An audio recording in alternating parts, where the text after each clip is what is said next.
Box office దగ్గర normal గా ఏదైనా సినిమా మిక్స్డ్ టాక్ ను కనుక సొంతం చేసుకుంటే రెండవ రోజు నుండి హెవీ డ్రాప్స్ ను సొంతం చేసుకుంటాయి. కానీ నటసింహం నందమూరి బాలకృష్ణ నటించిన లేటెస్ట్ మూవీ అఖండ 2 మంచి ట్రెండ్ ను చూపెడుతూ ఇప్పుడు వీకెండ్ లో ఓవరాల్ గా మంచి జోరును చూపించింది. బాలయ్య ప్రీవియస్ మూవీస్ రెండో రోజు మిక్స్డ్ టాక్ వస్తే హెవీ డ్రాప్స్ ను సొంతం చేసుకున్నాయి. కానీ అఖండ 2 మూవీ మాత్రం మంచి హోల్డ్ ను చూపించి మూడవ రోజు 8 కోట్లు ఆపైన షేర్ వస్తుంది అనుకుంటే 9.24 కోట్ల రేంజ్ లో షేర్ అందుకొని దుమ్ము దులిపేసింది. వరల్డ్ వైడ్ గా పర్వాలేదనిపిస్తూ హిందీలో కలెక్షన్స్ పర్వాలేదనిపించే విధంగా ఉన్నప్పటికీ ఓవరాల్ గా తెలుగు రాష్ట్రాల ఆవల సినిమా కలెక్షన్స్ అంతంత మాత్రంగానే ఉన్నాయి. మొత్తం మీద తెలుగు రాష్ట్రాల ఆవల సినిమా 1,60,00,000 వరకు షేర్ ను అధికంగా సొంతం చేసుకోగా మూడవ రోజు వరల్డ్ వైడ్ గా 10.79 కోట్ల షేర్ ను 18.9 కోట్ల రేంజ్ లో గ్రాస్ ను అందుకుంది. టోటల్ గా 3 రోజుల్లో వరల్డ్ వైడ్ గా సాధించిన కలెక్షన్లను చూసుకుంటే నైజాం లో 14.05 కోట్లు, సీడెడ్ లో 9.21 కోట్లు, వైజాగ్ లో 4.23 కోట్లు, ఈస్ట్ లో 3.4 కోట్లు, వెస్ట్ లో 2.43 కోట్లు, గుంటూరులో 4.7 కోట్లు, కృష్ణాలో 2.99 కోట్లు, నెల్లూరులో 2.24 కోట్ల వరకు షేర్ అందుకున్న సినిమా తెలుగు రాష్ట్రాలలో 3 రోజుల్లో 43.25 కోట్ల దాకా షేర్ ను 68 కోట్ల రేంజ్ లో గ్రాస్ ను అందుకుంది. ఇక కర్ణాటక, రెస్ట్ ఆఫ్ ఇండియాలలో 4.45 కోట్లు, ఓవర్సీస్ లో 3.75 కోట్ల వరకు షేర్ అందుకున్న సినిమా వరల్డ్ వైడ్ గా 51.45 కోట్ల దాకా షేర్ ను 85.90 కోట్ల రేంజ్ లో గ్రాస్ ను అందుకుంది.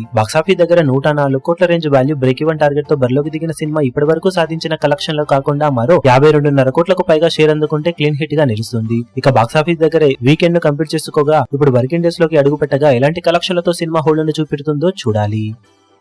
ఈ వీడియో మీకు నచ్చినట్లయితే లైక్ చేయండి, షేర్ చేయండి, ఛానల్ ను సబ్స్క్రైబ్ చేయడం మాత్రం మరవకండి. ఏ చిన్న అప్డేట్ ను మిస్ అవ్వకూడదు అనుకుంటే బెల్ ఐకాన్ ను ప్రెస్ చేయండి.